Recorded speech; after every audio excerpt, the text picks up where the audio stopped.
আসসালামু আলাইকুম সবাইকে। কি অবস্থা সবার? আশা করি সবাই অনেক ভালো আছেন। আমার মর্নিং ভিডিওতে বা ব্লগে আপনাদের সবাইকে স্বাগত জানাচ্ছি। সো দেখেন, সকালে ঘুম থেকে উঠেই যখন বেলকনিতে আসি, আমার বেলকনিটার কি অবস্থা হয়ে গেছে, মানে ঝড়ের কবলে সব কিছু এলোমেলো হয়ে গেছে। রাতে বৃষ্টি হয়েছিল, প্রচণ্ড বৃষ্টি, যার কারণে এই যে বেলকনি ফ্লোরটার কি অবস্থা। বেলকনির ফ্লোরে একদম ময়লা বালি জমে একদম ঘি হয়ে গেছে। সো এইগুলো ক্লিন করতে হবে। কি অবস্থা হয়ে গেছে এই যে। সো এইগুলো সকাল সকাল উঠে এগুলো ক্লিন করা কি ভালো লাগে? দেখেন একদম ঝড়ে কি অবস্থা হয়ে গেছে সব কিছু। সো এইগুলো এখন ক্লিন করব। আর এই যে ঝড়ের বৃষ্টির মধ্যে অতিরিক্ত পানি জমে গেছে, সো এইগুলো কিন্তু ঠিকঠাক করতে হবে, না হলে গাছগুলো কেয়ামরা ধরে গেছে, একদম কেয়ামরা ধরে গেছে। আমার সুন্দর সুন্দর নতুন গাছগুলো একদম কেয়ামরা হয়ে গেছে, আধমরা হয়ে গেছে, মানে এত বাতাস ওরা সহ্য করতে পারে নাই। তো এইগুলো ঠিকঠাক করতে হবে, দেখি কি করা যায়। তো ফুল ভিডিওটা দেখবেন। অ্যান্ড ফার্স্টলি এই পানিটা ফালাই দিতে হবে, ফেলে দিতে হবে। এটা অতিরিক্ত পানি জমার কারণে গাছটা মারা যাবে। সো এইখান দিয়ে দিচ্ছে, এখানে পানি দরকার, একটু পানি দিতে হবে। সো সম্পূর্ণ পানিটা এখানে ঢেলে দেন এটা সেট আপ করে নিলাম। এখন বেলকনি ক্লিন করার আগে আমি একটু পানি দিয়ে নিই সবগুলো গাছে একটু একটু করে,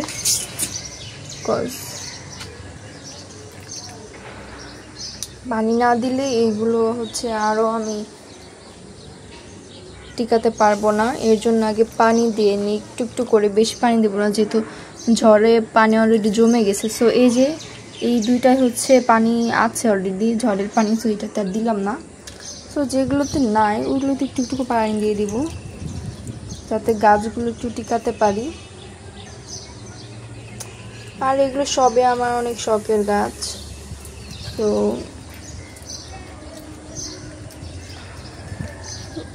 এগুলো একদম কেয়ামরা হয়ে গেছে, এই জন্য দেখতে ভালো লাগতেছে না। অ্যান্ড যারা গার্ডেনিং করেন তারা কিন্তু অবশ্যই এটা খেয়াল রাখবেন, যাতে ওই যে বোতলের বা টবে নিয়েছে যেন একটু ছিদ্র করা থাকে, তাহলে এক্সট্রা পানিটা কিন্তু এমনিতেই পড়ে যায়, জমে থাকে না। এটার জন্য কিন্তু গাছটা অনেক ভালো থাকবে। সো এদিকটা একটু খেয়াল রাখবেন। অ্যান্ড এখন আমি আমার ক্লিনিং কাজটা শুরু করি। যে অবস্থা হয়ে গেছে এখানে অলরেডি, সো ক্লিনিং করতে হবে এখন।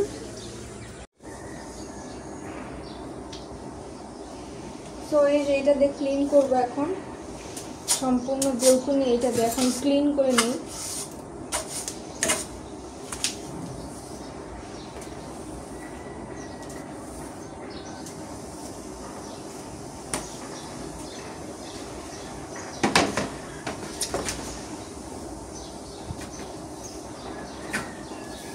তো এইটাতে আগে ঝেড়ে ময়লাগুলো বের করে দিয়ে, শুকনো ময়লা বা যেগুলো আছে বালি সেগুলো আগে বের করে দিয়ে তারপর পানি দিয়ে একদম ক্লিন করে ফেলবো। আগে এটা দিয়ে শুকনো ময়লাগুলো বের করে ফেলতেছি, যাতে পরে পানির জন্য কাদা কাদা না হয়ে যায়।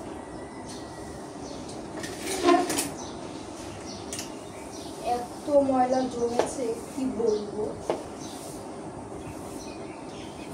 তো এই বৃষ্টির দিনে এটা একটা প্রবলেম, ঘরের ভিতরেও পানি ঢুকে যায়, ওই থেকে ঢুকে ওই ছিদ্র পাই।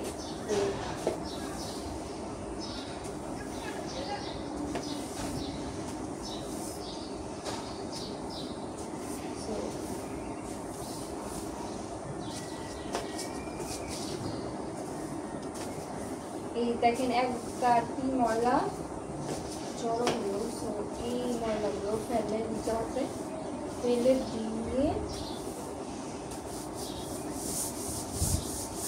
তারপরে পানি ঢেলে দেবো। অ্যান্ড ডার্ক হয়ে গেছে এই জায়গা, যে ময়লাগুলো পড়ছে শুকনো ময়লা হয়ে গেছে, সো এগুলো উঠছে না। তো ময়লাগুলো আগে সাইডটা এনে দিই।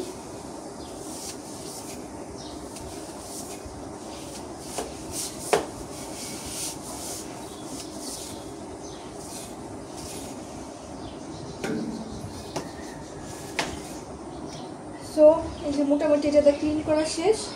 এখন একটু পানি ঢেলে পরিষ্কার করে দেব।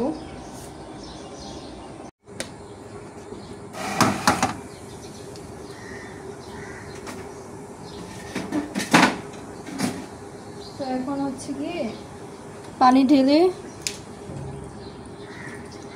পরিষ্কার করে দিচ্ছি।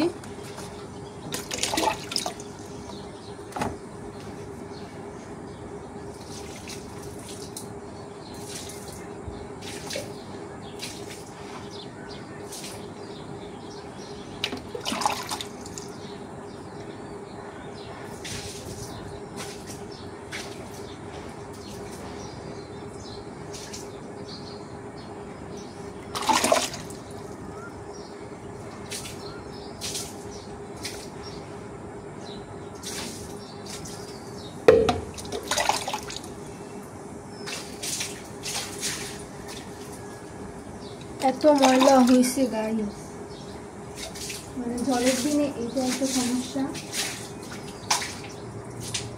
অতিরিক্ত ময়লা জমে।